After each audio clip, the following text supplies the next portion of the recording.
welcome to What Islam Actually Says. Today we address one of the most persistent and potentially damaging misconceptions associated with Islamic practice, the concept of Taqiyya. The main question is straightforward. Does Islam allow or even require Muslims to lie or hide their true beliefs, especially when interacting with non-Muslims for strategic or religious gain? To answer this, we must define the term precisely. The word taqiyya comes from an Arabic root meaning caution, fear, or preservation. The best way to understand it is as prudent self-protection, the careful concealment of belief. However, critics often claim that taqiyya is just a religious excuse to be dishonest. They say it means Muslims are allowed to lie to outsiders to spread their religion, infiltrate societies, or gain power. We are going to check the original trusted sources to see if that accusation is true. The modern confusion about taqiyya is powerful because it takes a small, rare exception and turns it into a universal, deceptive rule. The biggest misconception is that it's religiously approved lying. You see this claim repeated across social media and blogs, asserting that the doctrine allows followers, 1. To say peaceful things in public while secretly planning hostile acts. 2. To lie specifically to get money, influence, or important jobs. 3. To use deception as a tool to spread the faith, dawah. This interpretation completely ignores the context and, more importantly, contradicts the main ethical commands of the Qur'an itself. Let's start with the standard rule before we look at the exception. The core ethical principle in Islam is the absolute prohibition of lying and falsehood.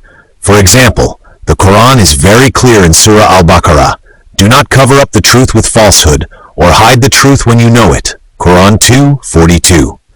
Another verse commands believers to avoid false statement. Quran 22:30. The moral condemnation of dishonesty is absolute and forms the backbone of Islamic ethics. Now let's examine the two verses that people take out of context to talk about taqiyya. We must look at what famous scholars like Ibn Kathir and Al-Qurtubi said about their original meaning. Verse 1, chapter 3, verse 28. This verse warns believers against being allies with disbelievers over other believers, but then adds the allowance, unless you fear a danger from them by way of precaution. Context. Scholars all agree this is not about daily deceit. It is about hiding your loyalty or faith when you are under the immediate and severe threat of harm or death from a powerful enemy. Ibn Kathir explains it permits one to show friendship to the non-believers outwardly, but never inwardly, only when safety is at risk. Verse 2. Chapter 16, verse 106. This sets a very high-level legal boundary. Whoever denies God after believing in him, except for someone who is forced to do so, while his heart remains firm in faith. Context.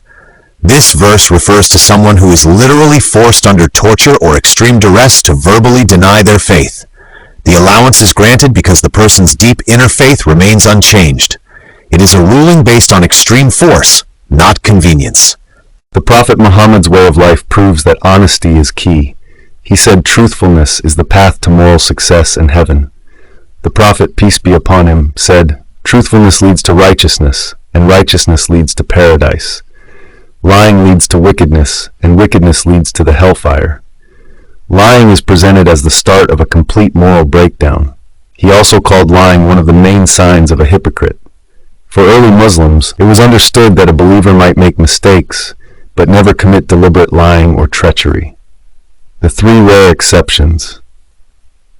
Religious scholars acknowledge only three very specific situations where strict truthfulness can be relaxed based on another authentic saying of the Prophet. 1. In war. This means military strategy, like misdirecting the enemy about your army's size or location.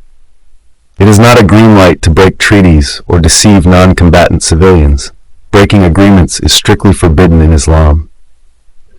2. Between spouses, to keep the marriage peaceful and loving, like offering a harmless compliment to avoid conflict. This is for emotional harmony, not manipulation. 3.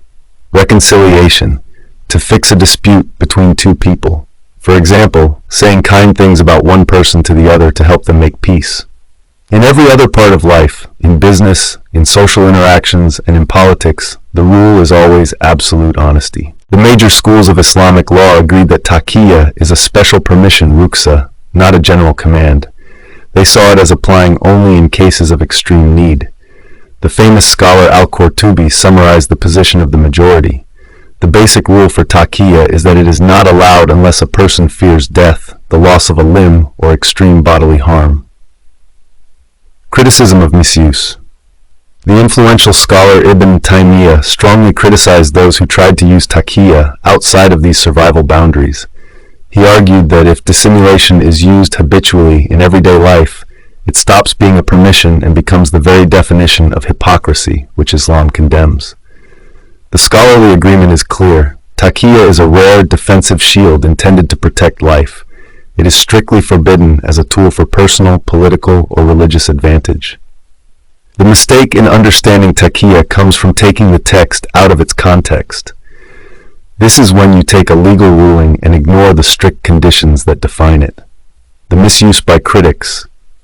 Critics of Islam do this by grabbing chapter 3, verse 28, dropping the parts about fear of danger or forced to do so, and applying the permission to all Muslims in every situation. This wrongly turns a defensive act into a universal hostile strategy. The misuse by extremists.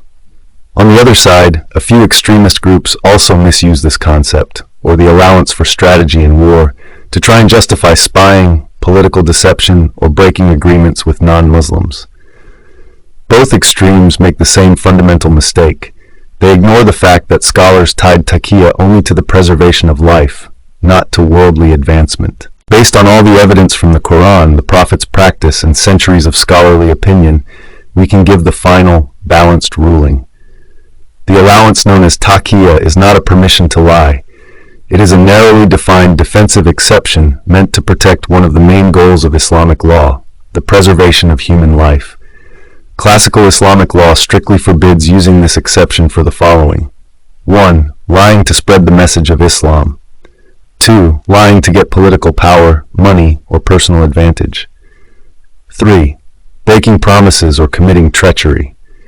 The best way to understand Taqiyya is not as a requirement for deception, but as a temporary, difficult permission for a believer to save their life by concealing their faith, much like being allowed to eat pork only when starving to death. The permanent, general ethical rule of Islam is honesty, integrity, and justice in all dealings. This is the truth behind the confusion. Thank you for seeking evidence and clarity. If this analysis helped you understand the issue, please like and subscribe to support our work in providing contextual, evidence-based answers about Islam.